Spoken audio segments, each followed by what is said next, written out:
Salut les Butterfist, on se retrouve pour notre pronostic du Quintet du jeudi 16 février 2023, départ à 13h50 sur l'hippodrome de Vincennes, R1C1, prix de Château Renard, ce sera de l'attelé, 75 000 euros d'allocation, 2700 mètres à parcourir pour les 14 partants âgés de 7 à 11 ans, piste en mâche fer, corde à gauche.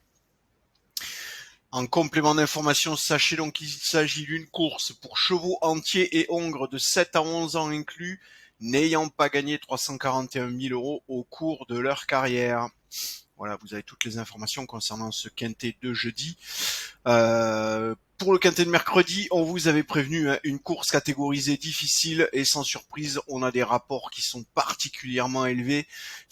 157 000 euros sur le quintet ordre, c'est une très très belle somme. En ce moment, ça tombe bien. Hein. On avait un 200 000 euros il y a pas très longtemps, 157 000 là.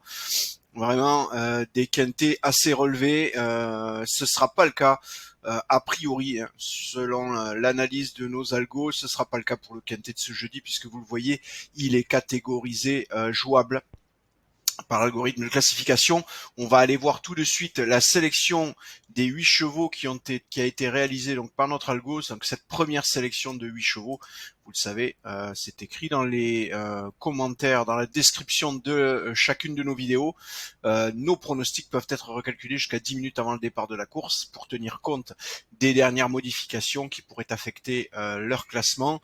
Et donc je vous encourage, si vous n'êtes pas abonné, et bien tout simplement à nous faire la demande dans la vidéo, enfin dans les commentaires, pour qu'on vous poste le recalcul de la nuit et voire même juste avant le départ. Voilà, n'hésitez pas à nous faire coucou dans les commentaires. Allez, je vous donne cette sélection pour l'instant de 8 chevaux. Vous le voyez, le premier cheval qui sera monté par Thierry Duval d'Estaing, c'est le numéro 9, Oracle Thiel, avec 23,66%. Et oui, on comprend tout de suite, même si on voit que ça s'écrase énormément par la suite, on comprend pourquoi avec seulement 14 partants et un 23,66 sur la première position, on est catégorisé jouable, rien d'étonnant.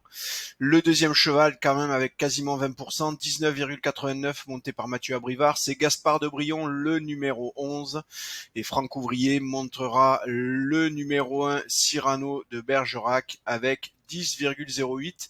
Mais vous le voyez, cette troisième position, elle est disputée puisque Cyrano de Bergerac est ex-aequo avec le numéro 14, Ingo, monté par Alexandre Abrivard. Il y aura donc arbitrage sur cette troisième position.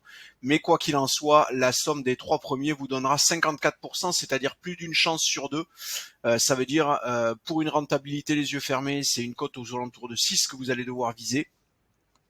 Si jamais, et évidemment, on le sait, sur ce type de course, d'autant plus qu'elle est catégorisée jouable, ça veut dire que évidemment, on aura des cotes écrasées et donc des rapports écrasés, pardon.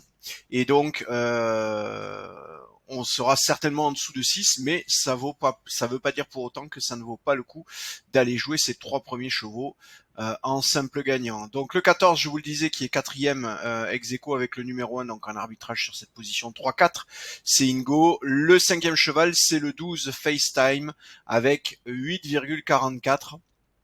On tombe ensuite à 5,97 avec Eric The Hill, le numéro 8. 4,99 avec le numéro 6, Esteban Gil. Et enfin, dernier cheval de cette sélection avec 4,99 là aussi ex-aequo, c'est Elliot Dambry, le numéro 10. Donc sur cette 7 et 8e position, vous le voyez, le 6 et le 10 ex-aequo là aussi. Alors je vous répète notre sélection. Pour le moment, nous avons le 9, le 11, le 1, le 14, le 12, le 8, le 6 et le 10. Encore une fois, 9, 11, 1, 14, 12, 8, 6 et 10. Voilà, je vous ai tout dit. Un grand merci à tous ceux qui continuent à s'abonner, qui nous envoient des petits messages, qui font des likes. Merci à tous. On compte sur vous évidemment pour continuer à nous soutenir de façon à ce qu'on puisse continuer à vous proposer gratuitement ce contenu sur YouTube. Voilà, allez, un grand merci à tous. Ciao, ciao, à demain.